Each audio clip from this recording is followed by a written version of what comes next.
दोस्तों, तो स्वागत है आप सभी का आपके अपने YouTube channel UPSC secret aspirant पे।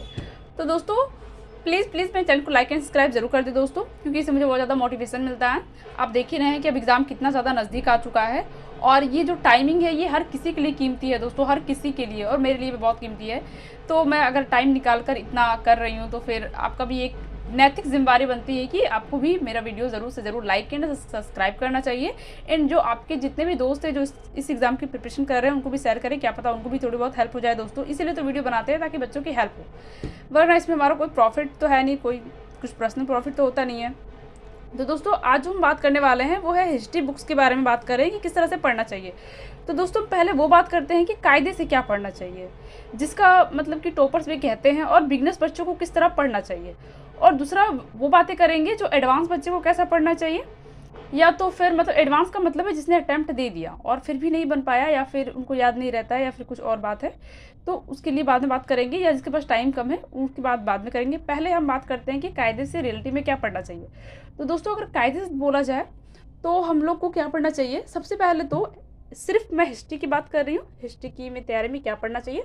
तो सबसे पहले तो जो होता है दोस्तों वो है 6 से लेकर 8 तक की एनसीईआरटी बिना स्किप किए अच्छे से पढ़ लेना चाहिए, बिल्कुल बढ़िया से पढ़ लेना चाहिए उसको। और उसके बाद क्या होता है दोस्तों, 9 की एनसीईआरटी बिल्कुल मत पढ़िएगा दोस्तों, क्योंकि वो जो एनसीईआरटी है ना रियल वाला, उसमें कुछ अजीब तरीके से दिया हुआ है। मतलब अगर आप पढ़ भी लेंगे ना तो उसको यूज़ नहीं कर पाएंगे एग्जाम में, कोई भी बिजनेस बच्चा नहीं यूज़ कर सकता।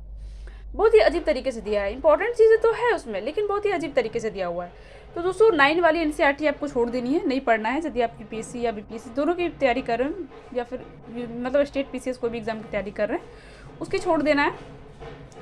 उसके बाद क्या करना है हम लोगों को कि उसके बाद डायरेक्ट 11-12 पे आ जाना है।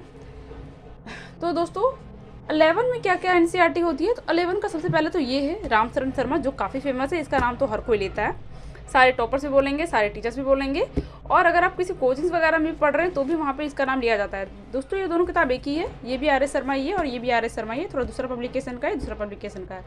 तो इसमें से एक पढ़ लेनी चाहिए, RS शर्मा पढ़ लेनी चाहिए, कोई भी अच्छी वाली। ये मैं बात कर रही हूँ जिनके पास टाइम है, जो अच्छे से प्रिपेयर कर रहे हैं बढ़िया से, उसकी बात कर रही हूँ, कायदे से पढ़ लेना चाहिए। तो ये दोनों एक ही किताब है, इसमें से कोई भी एक लेके आप पढ़ लीजिए। ये मतलब RS शर्मा है, ये पहला हो गया। दूसरे पे आता है हमारा ये मिडाइवल हिस्ट्री के लिए, ये आती है हमारी सतीश चंद्रा, इसको भी पढ़ लेना चाहिए। इसमें बहुत सारी चीज़ें अच्छी अच्छी दी हुई है, तो पढ़ लेना चाहिए एकदम कायदे से। उसके बाद आता है हमारा ये मॉडर्न हिस्ट्री, यानी कि बिपिन चंद्रा, तो ये भी पढ़ लेना चाहिए अच्छे से।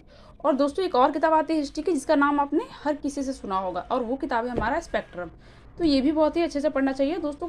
बहुत सारे टॉपर्स तो ऐसे भी बोलते मिलेंगे कि प्रीलिम से में इससे बहुत अच्छे क्वेश्चन मतलब आए थे, और बहुत सारे क्वेश्चन इससे भिड़ रहे थे और बन भी गए।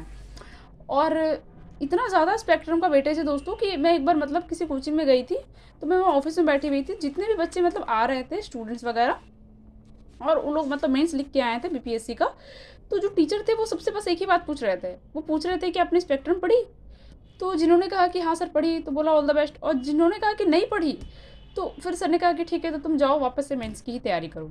मतलब मुझे इतना शॉकिंग लगा कि मतलब इतना समझिए कि वेटेज है इस किताब का, स्पेक्ट्रम का इतना ज़्यादा वेटेज है इस एग्ज़ाम में।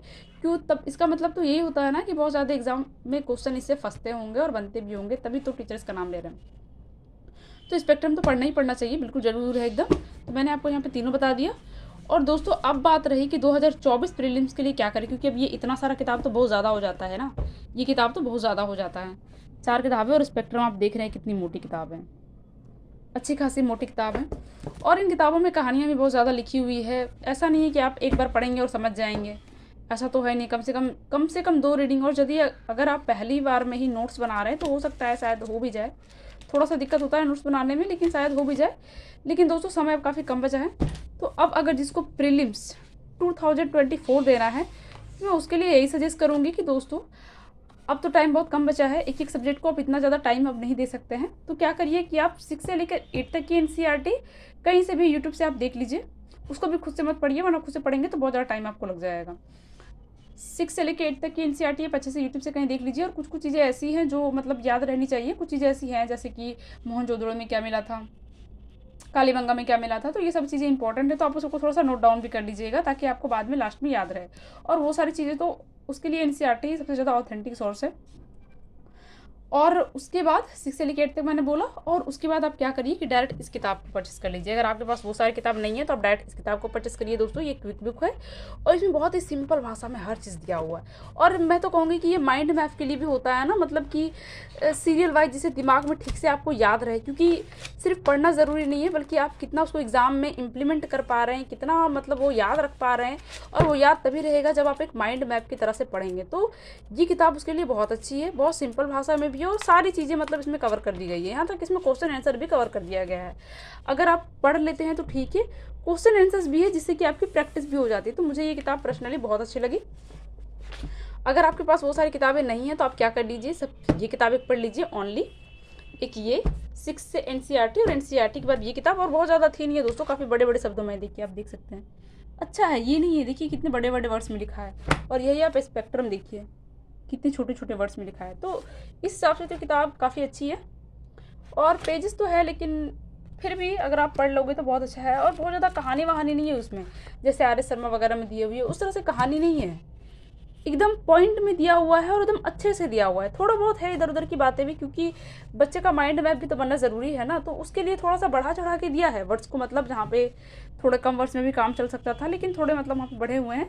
लेकिन है बहुत ही अच्छा, क्योंकि इससे आपका क्या होगा ना कि एक माइंड मैप बनता हुआ चलेगा, जिससे कि आप एग्ज़ाम में उस चीज़ को ज़्यादा याद रख पाएंगे और एग्ज़ाम में उस चीज़ को ज़्यादा से ज़्यादा आप मतलब उसको यूज़ कर पाएंगे।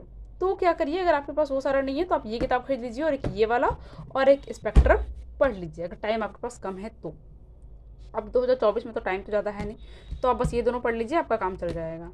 ओके दोस्तों, तो आज के लिए बस इतना ही। मिलते हैं फिर से किसी दूसरे वीडियो पे। और दोस्तों मेरे प्लीज़ मेरे चैनल को लाइक एंड सब्सक्राइब जरूर कर दे दोस्तों। आप विश्वास नहीं करेंगे, पता है 99% लोग मतलब मेरी वीडियोस को वो लोग देख रहे हैं जिन्होंने सब्सक्राइब ही नहीं किया दोस्तों। पहले ये आंकड़ा 60-70 था स्टार्टिंग में, फिर 90 हो गया, तब मेरी चिंता बढ़ी, अब तो 99% पे आ गया है। तो प्लीज़ दोस्तों ऐसा मत करिए, ये बहुत गलत बात है।